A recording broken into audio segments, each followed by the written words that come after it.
ಮಾಡಿ ಕ್ಯಾಬಿನೆಟ್ ಕೂಡ ಪಾಸ್ ಮಾಡಿದಾದ್ಮೇಲೆ ಅದು ಜಾರಿಗೆ ತಂದಿದ್ದಾರೆ. ಈ ತರ ಸಂವಿಧಾನದಲ್ಲಿ ತಿದ್ದುಪಡಿ ಆಯ್ತು, ಅದನ್ನ ಇಂಪ್ಲಿಮೆಂಟ್ ಮಾಡಬೇಕಂತ ರಾಜ್ಯ ಈಗಾಗಲೇ ಒಂದ್ ಕಡೆ ಅಂದಿನ ಹೈದರಾಬಾದ್ ಕರ್ನಾಟಕ ಡೆವಲಪ್ಮೆಂಟ್ ಬೋರ್ಡ್ ಅಥವಾ ಇವತ್ತಿನ ಕಲ್ಯಾಣ ಕರ್ನಾಟಕ ಡೆವಲಪ್ಮೆಂಟ್ ಬೋರ್ಡ್ ಏನ್ ಮಾಡಿದ್ದಾರೆ, ಇದು 1 ವರ್ಷ.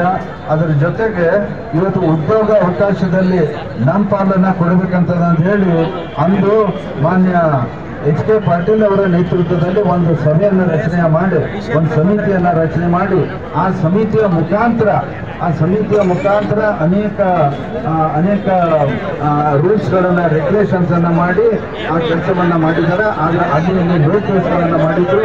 80% ಮಾತ್ರ ನಮಗೆ ಅಂತ ಹೇಳಿ 20% ಅವರಿಗೆ ಕಲ್ಯಾಣ ಕರ್ನಾಟಕ ಬಿಟ್ಟು ಅವರಿಗೆ ಅಂತ ಹೇಳಿ ಆ ಕಂಪಾರ್ಟ್ಮೆಂಟ್ ತರ ಮಾಡಿದ್ರು. ಅದನ್ನ ವಿರೋಧ ಮಾಡಿ ಇವತ್ತು ರಾಜ್ಯ ಸರ್ಕಾರ ಯಾವ ರೀತಿ SC/ST ರಿಸರ್ವೇಶನ್ ಕೊಡ್ತಾರೆ, ಈ ರಿಸರ್ವೇಶನ್ ಕೂಡ ಅದೇ ರೀತಿಯಾಗಿ ಕೊಡುವಂತ ಒಂದು ಕೆಲಸ ಇವತ್ತು ಸರ್ಕಾರ ಮಾಡಿದೆ.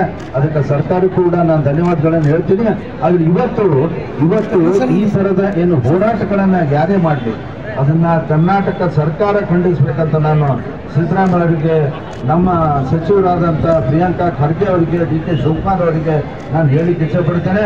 ಒಂದು ಸ್ಟೇಟ್ಮೆಂಟ್ ನಿಮ್ಮಿಂದ ಕೊಡಬೇಕು. ನಿಮಗೂ ಕೂಡ ನಾವು ಹೋರಾಟದ ಸಮಿತಿ ವತಿಯಿಂದ ಮನವಿಯನ್ನು ಕೊಡ್ತೀವಿ.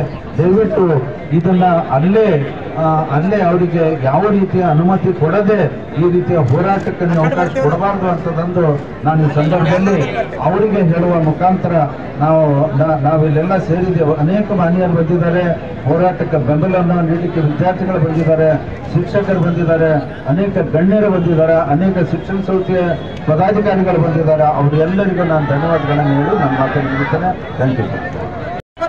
ವಿರೋಧಿಗಳಿಗೆ, ಸಂವಿಧಾನ ವಿರೋಧಿಗಳಿಗೆ, ರಾಜ್ಯ ಒಡೆಯುವ ಕುತಂತ್ರಿಗಳಿಗೆ, ನಮ್ಮ ವಿದ್ಯಾರ್ಥಿಗಳ ವಿರೋಧಿಗಳಿಗೆ, ನಮ್ಮ ವಿರೋಧಿಗಳಿಗೆ, ನಮ್ಮ ಅಭಿವೃದ್ಧಿಯ ವಿರೋಧಿಗಳಿಗೆ ಎಲ್ಲಿವರೆಗೆ ಹೋರಾಟ, ಎಲ್ಲಿವರೆಗೆ ಹೋರಾಟ, ಯಾತಕ್ಕಾಗಿ ಹೋರಾಟ,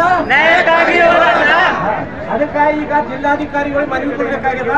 ಅದಕ್ಕೆ ನಾವು ಸರ್ದಾರ್ ಪಟೇಲ್ ಕೊಡ್ತೀವಿ. ಅಲ್ಲಿ ಎಲ್ಲ ಮುಖಂಡರು ಅಲ್ಲಿ ಬಂದು ಎದುರುಗಡೆ ಎಲ್ಲ ವಿದ್ಯಾರ್ಥಿಗಳು ಎಲ್ಲರೂ ಎದುರುಗಡೆ ನಿಂತು